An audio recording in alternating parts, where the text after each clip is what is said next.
If you have somewhere between $1 and $30 million invested, you're in a strange spot that almost nobody talks about. Your financial life is likely already too complex for the traditional advisor model. But you're nowhere near the $100 million that used to be the price of admission for a real family office. So you sit in the gap.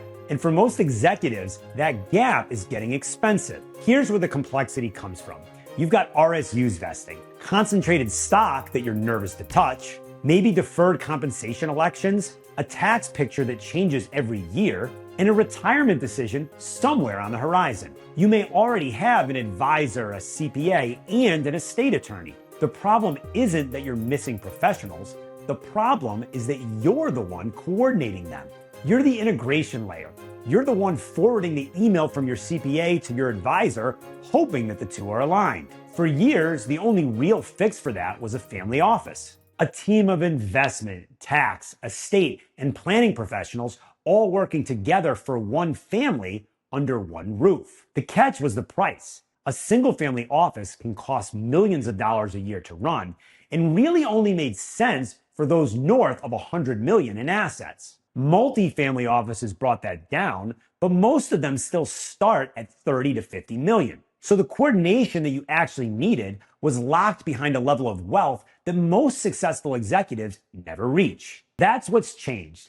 And it's the reason that I want to talk about the virtual family office model. Because two things started happening around the same time. Technology has gotten dramatically better, and independent firms have broken free from the old corporate constraints. Put those together, and a boutique independent firm can now deliver what used to take a 10 to 20 person office. But let me be specific about what deliver actually means. One firm coordinating your investments and portfolio design, your financial planning, your tax planning and tax filing, your estate planning, your equity compensation and concentrated stock strategy, and your insurance and risk management. Essentially, every service a full financial team provides run through one virtual model with one pricing structure and one point of contact.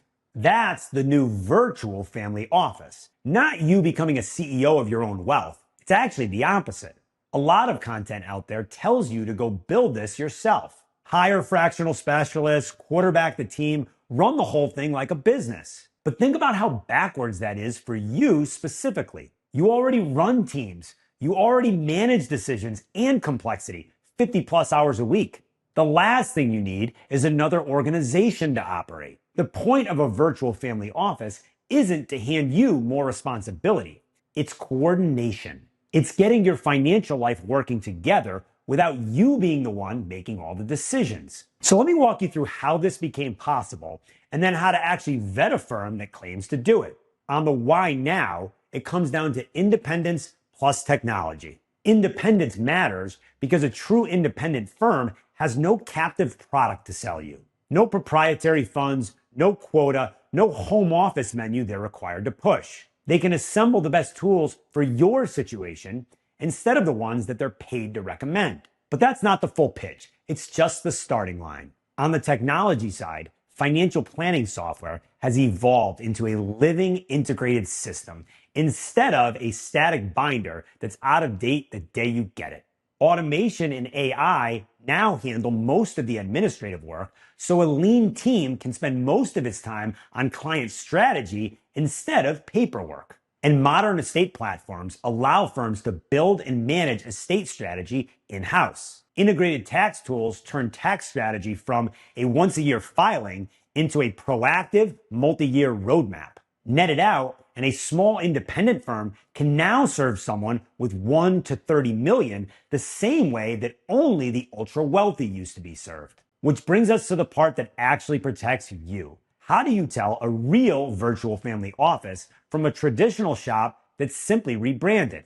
Here's what to hold them to. First, are they a true fiduciary and are they genuinely independent? Fee only, no commissions, no proprietary products. And pay attention to who owns them.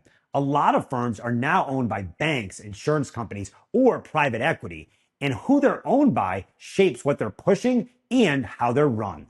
Independent means their advice answers to you, not a corporate parent. Second, Is financial planning the initial product, or is it investment management with planning bolted on the side? Ask them to show you how the plan gets built and how often it gets updated. If the plan is a portfolio and an annual review, that's the old model wearing a new name. Third, is tax planning integrated? Not just filing a return in April, but a proactive multi-year tax strategy that's connected to your income, your equity, and your retirement timing. Ideally, they do the filing and the planning so nothing gets lost in the handoff. Fourth, can they actually handle estate planning? Meaning build and coordinate the strategy, not just refer you to an attorney and step away. Fifth, how deep is their equity compensation expertise? RSUs, ISOs, NSOs, ESPPs, AMT, 10b5-1 plans, deferred comp. If they get vague when you bring up concentrated stock or AMT, you have your answer. Sixth, is there a defined rhythm and a team behind it? A real firm runs a quarterly or at least a semi-annual cadence, not just a phone call when the market drops. And ask who actually does the work and what happens if your lead advisor is out. Seventh, can you see your whole financial life in one place with one transparent fee and one point of contact? One plan, one price, one relationship. And if those splinter into 5 logins and 3 separate bills, the coordination you're paying for really isn't there. Notice what those 7 questions do. You can take them to any firm. In fact, you can take them to the firm you're currently working with. This isn't about who to hire. It's about the standard that you should be holding anyone that manages your financial life to. And here's why that standard is worth the effort.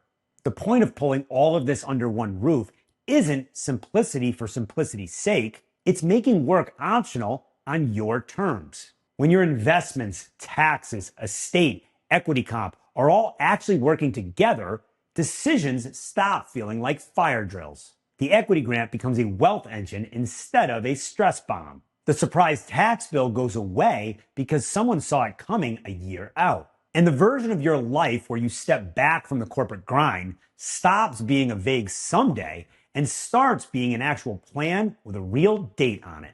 That's what the family office service is really for, not just the balance sheet. The life the balance sheet is supposed to fund. So here's what I'll leave you with.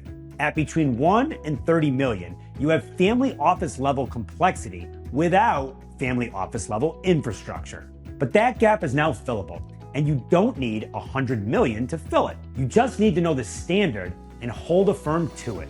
So I'm curious where you land on this. If you're in the 1 to 30 million range, drop a comment and let me know the single hardest part of your financial life to keep coordinated right now. Is it the equity comp, the taxes, or just getting everyone on the same page? Tell me below and I'll respond to each one. That's the whole point of this channel, educating on topics like this without the sales pitch.